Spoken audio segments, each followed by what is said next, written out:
They could really communicate only with one language.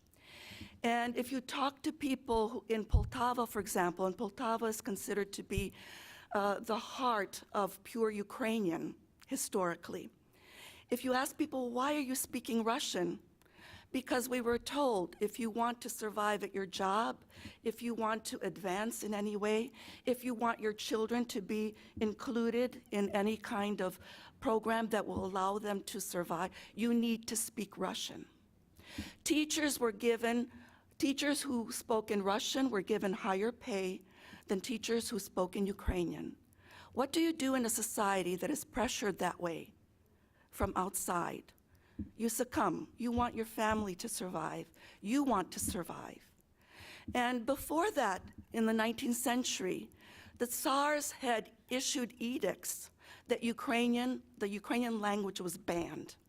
You could not publish in the Ukrainian language. You could not perform theater in the Ukrainian language. You could not speak in the Ukrainian language. The Ukrainian language was preserved by those who lived in the villages, the farmers. They're the ones who allowed that language to survive. And yet, if we go to Stalin's time, those farmers who were being forcibly collectivized by Stalin were killed off.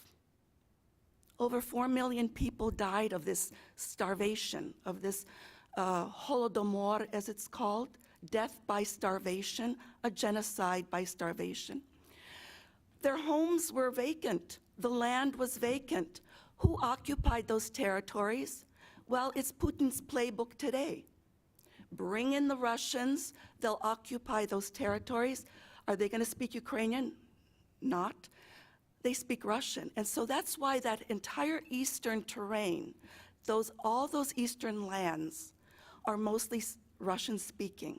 And it was a very intense program that Ukrainians and really all peoples of the Soviet Union had to endure, that introduction of the functional Russian language. Now, once the Soviet Union collapsed, quietly, because there's a lot of fear in the population, Ukrainian was coming back. And government programs were issued in order to start introducing Ukrainian as the official language of the new state, independent of the USSR, separate and sovereign. And of course, this was a hard birth for the Ukrainian language because there was a lot of resistance. It was easier to speak Russian, and Russian was everywhere. But since 1991 until now, the Ukrainian language has become stronger. And with every new generation, it becomes their language of conversation. If you look at the journalists, if you look at the population, the younger professional population, it's all Ukrainian. And the language, and I will have a bias here, but it's a beautiful, beautiful language. The vocabulary, there are 10 Ukrainian words for every one Russian word. It is a very lyrical language, it's a beautiful language, and it reflects, I don't mind saying, the soul of the Ukrainians, who are peace-loving, who are not warmongers, who write poetry, who paint paintings that are beautiful. And speaking of paintings, I'm an art historian. Most of Ukraine's culture, most of Ukraine's high culture can be found in Russian museums.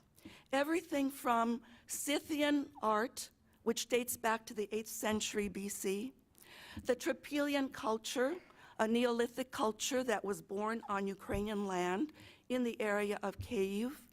Even those great 19th century painters that some of you might know, Repin is Ukrainian. They just bombed his hometown, Chuhuyev, near Kharkiv. The great portraits of the Russian court, the great portraits that you see of Catherine II, those were painted by Ukrainian painters who were brought to the Russian court.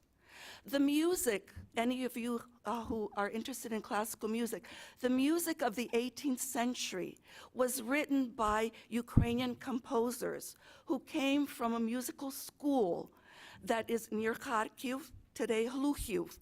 They had a beautiful musical school there, and one by one, these talented people would be picked off and brought to Russia.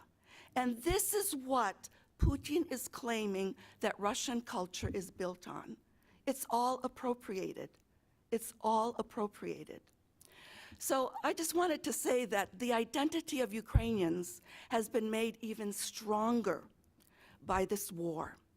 And because that identity is so strong, it really, really depends on us not to let it die, not to let it fade. And they really need to know that the rest of the world is behind them, because they see them not as an object that can be moved here and there or divided, but rather as a subject of culture that dare not be destroyed anymore. Sorry for the passion. Myroslava, thank you so much. And you know, that idea, you know, the word partition has been coming up already, and that's really something very fearful. And in fact, you know, maybe this is a great opportunity for Chris to talk. Chris Gelpi is an expert in peace studies. So where do we see this? You know, when the escalation happened, I thought there is no end game. But for Putin, I don't see what the end game is, except it's not going to work. But what do you see in terms of the future? What might happen? Yeah. Based on other examples, maybe. Right. So thank you for having me as part of this forum. I want to start off by saying I'm grateful to be here. I feel like I'm an outsider here because I can't speak to the sort of human aspect of this.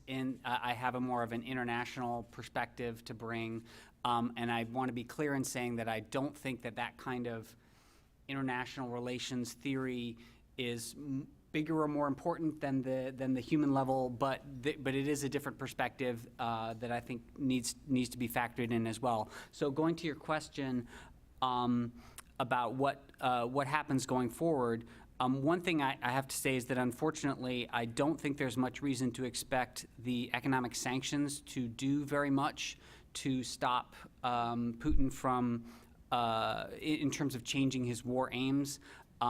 There's a lot of evidence that sanctions rarely work. They certainly very rarely work in terms of getting states to change their aims in the middle of war. And there's, I've also seen people hoping that it would cause Putin's government to collapse. There's very little evidence that sanctions like this have a record of causing autocratic leaders to collapse.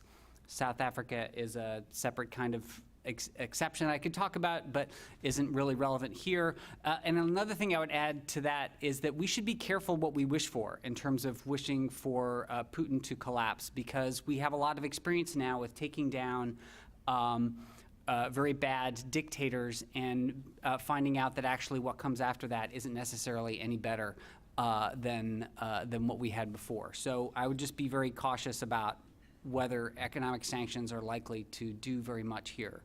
I think the real determinant of what happens is going to have to do with military results on the ground and the kind of diplomatic response that both sides have to those. And so what's really key here in terms of Western influence on this is actually the military levers that we can give to the Ukrainian people and the Ukrainian military. We've already seen that they've put up much more effective resistance than I think most people expected them to do. Obviously, the West needs to be careful in terms of not escalating this to a direct confrontation between Russia and the United States, which could end the world. But I think there are a lot of ways in which we can make the military campaign costly for Russia that I think could make a big difference. In terms of what are the end games there, I see a couple of different end games, none of which are very satisfactory. One path I do see that is possible is towards a negotiated settlement.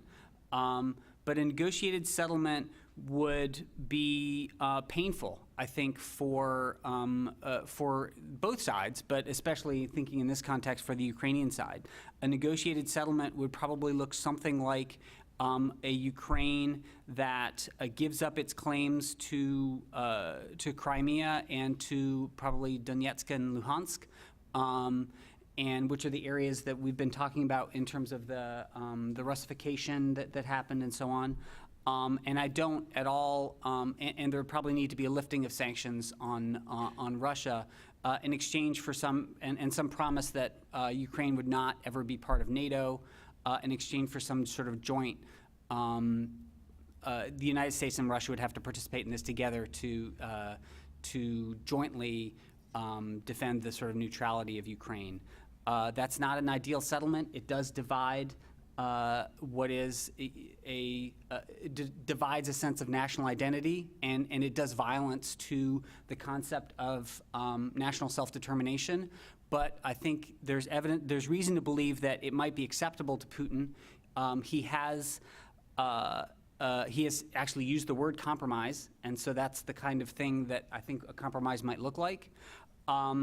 And he's also, if you look at his behavior in places like Georgia, he has been willing to accept halfway solutions, where Russia takes part of the territory and not the rest. And so it would be for the West to determine with the Ukrainian people whether they're willing to accept that. The other possibility is a stalemate and an long-term insurgency, a guerrilla war.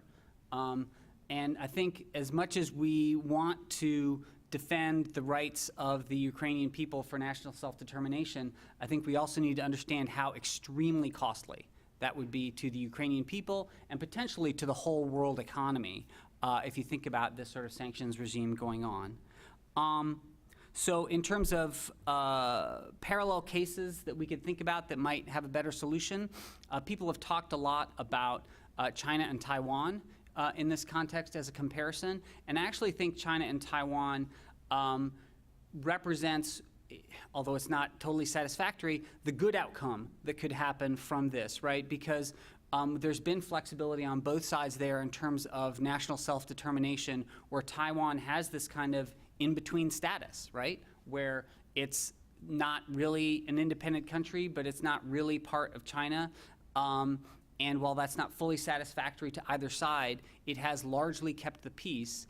And I would argue that Taiwan has been better off in that kind of scenario than, say, a Ukraine would be better off in what could be, I think we've seen that Putin is willing to put up with a long-term, very costly conflict. So I'll stop there. So much, Chris. That's really helpful.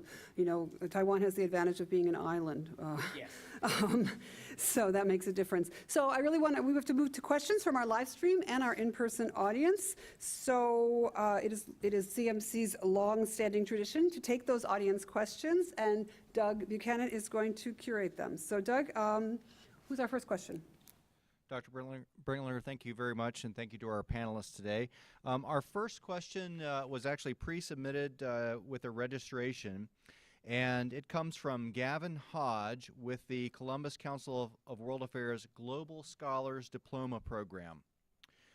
Gavin says, when we eventually get to a point where there is regime change in Russia, whether it be next week or in the next decade, how can we ensure that the Russian people respect the West as it would be in the best interest of U.S. and European states to have a Russian public that respects us, meaning the U.S., rather than fears us?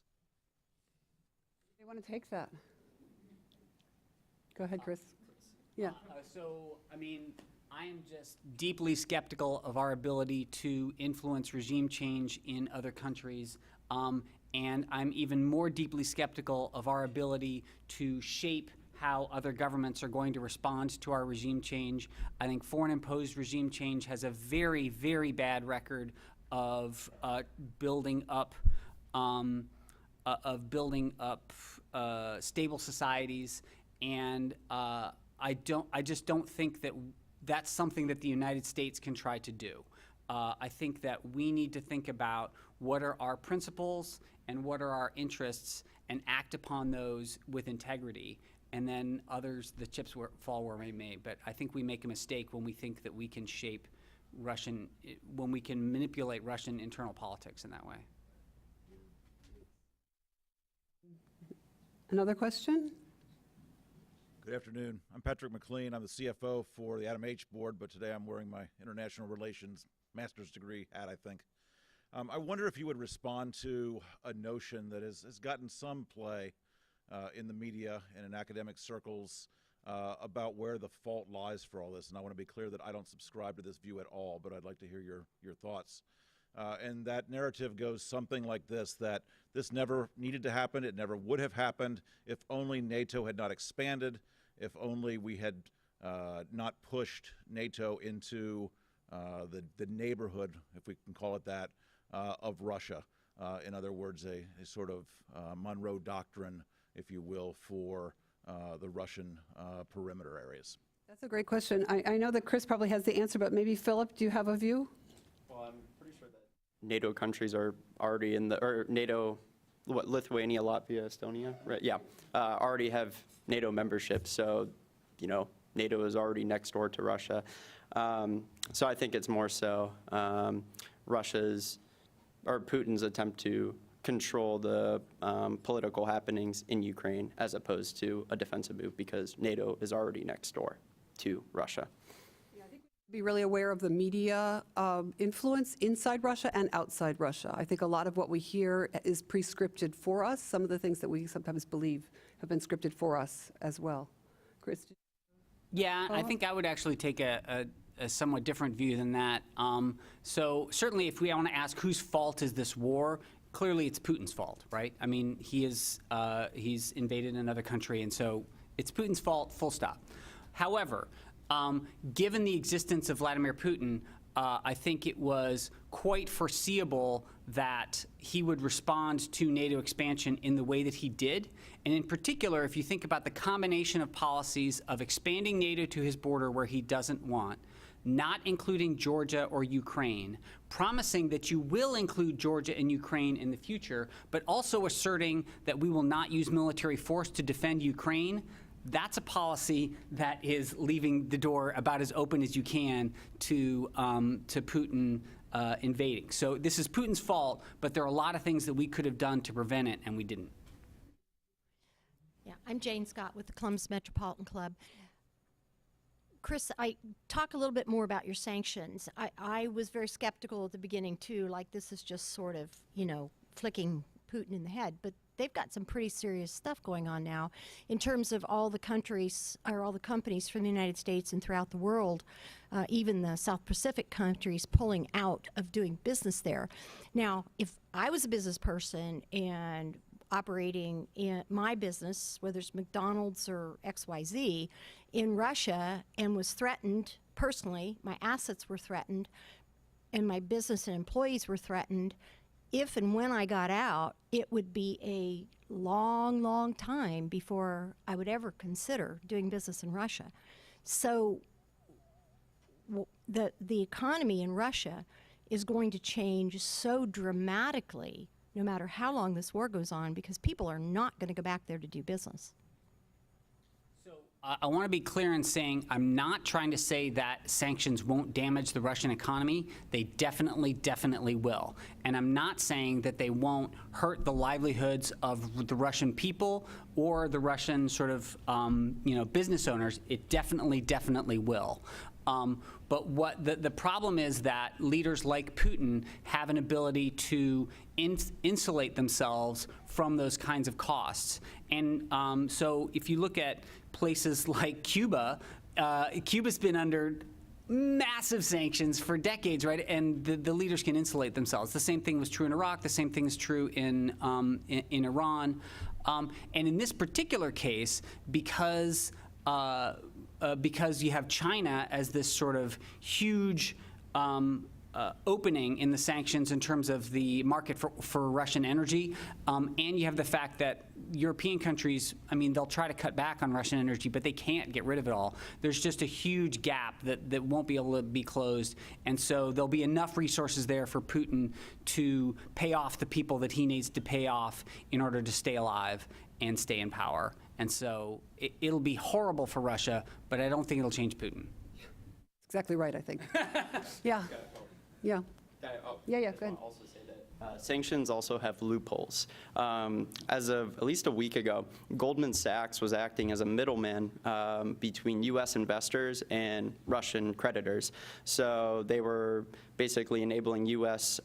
Investors to buy Russian debt securities at an all-time low. And then obviously they'll be able to sell it for a profit in the future, but that's giving Russian oligarchs access to much needed cash. And 34, as of 2 days ago, 34 companies were still, US-based companies were still operating in Russia around the loopholes, or around the sanctions. So there are ways to get around the sanctions still, so they aren't a complete blockade. Yes. My name is Tony Bell, and I'm with Phoenix Consulting Company and a board member here. I'd like to, I think Dr. Myroslava, you've encouraged me to rethink the way I'm going to ask this question, because you said, in a way, that the people need to know that the world is behind them. And one of my classmates right now wrote a letter in our group, our WhatsApp, and it says, "Dear classmates, I need your help. As you may know, I'm Ukrainian, and I have my entire family in Ukraine, including my 18-year-old brother. I am putting together medical supplies, a medical supplies parcel for them. They have nothing. Everything was sent to the front lines, and there are no reserves in Ukraine. Putin bombed medical factories, and they can't buy anything in Europe because they can't leave and because of limited availability. They're asking me to ship it from the US. I already spent all of my money, and it's just not enough. And the situation is dire. If you can donate something, I could really appreciate it." And so as classmates, we are all gathering to support. My soul is in pain for what's happening in the Ukraine. My soul is in pain for history repeating itself. And I am wondering how, when I see what's happening, and I remember in 2018, Poland's Prime Minister Mateusz Morawiecki said that we will not be receiving migrants from the Middle East or North Africa in Poland.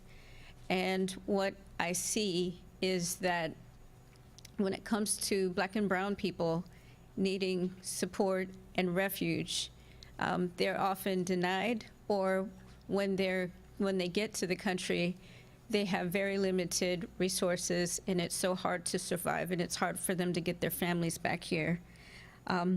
What would you suggest that the world does at this point in time, not just to support the Ukrainian people, but for all people who find themselves in this situation, irrespective of their heritage or their skin color? Yes, I'm very sensitive to that, and I also, as I read posts on the social media where people are asking for help, I will also think about the posts that I get from other places in the world where white people don't live, who are saying, we need help too. It is a world crisis, and it's a world crisis brought about by ideologies and dictators and egomaniacs and megalomaniacs. And so I get very restless when we dance around Putin. I get very restless when America is trying to protect its interests when it should be fighting the Hydra. I'm sorry that she left, but I think what this war, maybe because it's white people who are becoming refugees now, but it has kind of brought Europe together, and it has introduced humanity back into the human soul, and it is, I think, a good start for us to think about helping all these people who are the subjects of totalitarian regimes and dictatorships, because it just keeps repeating. It just keeps repeating. And I think America should be a leader here. And I think it's an opportunity to become a leader here.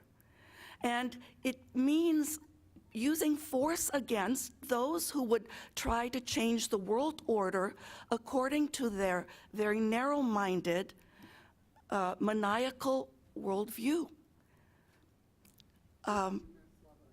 This question is coming up a lot for all of us, and it's coming up for people in Ukraine as well. The question of racism in media, racism in reactions to refugee situations. The only hope that I have is that if we can help Ukraine withstand this, that's huge for the entire world, precisely because of grain exports. You know, a lot of the world depends on Ukraine's grain, including places in Africa and the Middle East. Okay. So two words, because we have to wrap up. Go ahead. Okay. Well, just real quick, I would say in terms of how we talk about this crisis, it's always made me uncomfortable when people talk about this as unprecedented and so on, and because it's not. Like, this happens around the world all the time. It's terrible. That doesn't undermine how terrible it is here, but it's not unprecedented. It's only unprecedented in Europe. And that's really important. When you see people saying things like, you know, children are being bombed. Well, children are being bombed all over the world all the time, and we need to pay attention to it. So if we pay attention to Ukraine, maybe that will help us pay attention to other places. That's our only hope in terms of this, I think. Mykyta, do you have one more word? Because you got... Yes, I do. To the question, this and the previous migratory crises, because Europe has been witnessing them actively since 2016, right? Massive migration flows. What I think we are missing on is we have these shared policies, we share economies, there's cultural exchange, you know, we make political agreements, economic agreements, but there's no worldwide network that will deal with consequences of war or disasters like this. Are there any programs that will, or do all of the governments actively create economy or sectors in economy that will protect potential migrants, right? We are not ready for migration in the world. I don't think that it should be this hard to leave your country or enter a country when your life is under the threat. And unfortunately, it is very hard to do so now. And with Ukraine and Poland, it's a little different because, you know, our economies are very intertwined and we had special access to country for a long time. That's why it's so easy for Ukrainians to leave for Poland. But I think that should be the case for everyone everywhere. Thank you so much. Well, we are wrapping up. I really want to tell you that we are delighted to have been able to be here for you, to be able to talk with you, and to share our knowledge and expertise. And I'm sure if you have any interest in looking at the programs at the Center for Slavic, East European, and Eurasian Studies, we're doing Ukraine Wednesdays. If you're interested, pop into one of our Zooms, contact any of our panelists. We're all at osu.edu. Thanks.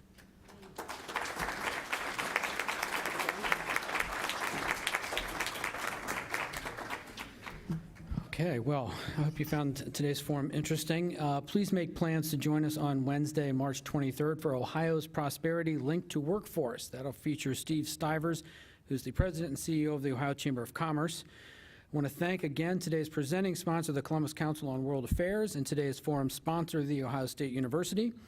Thank you to our online virtual seat patrons and to the Emergency Response Fund of the Columbus Foundation for presenting our live stream in partnership with the Columbus Dispatch.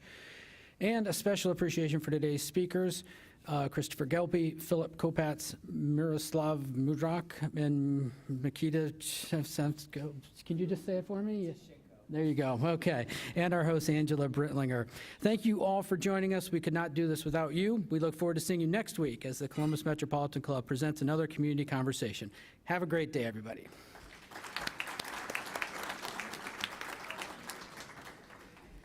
I should have practiced that. That was super interesting. That was, actually, yeah. I was getting concerned you weren't going to get a chance to talk. Yeah, I was too a little bit. 40 minutes in, and I was like, wow. Like...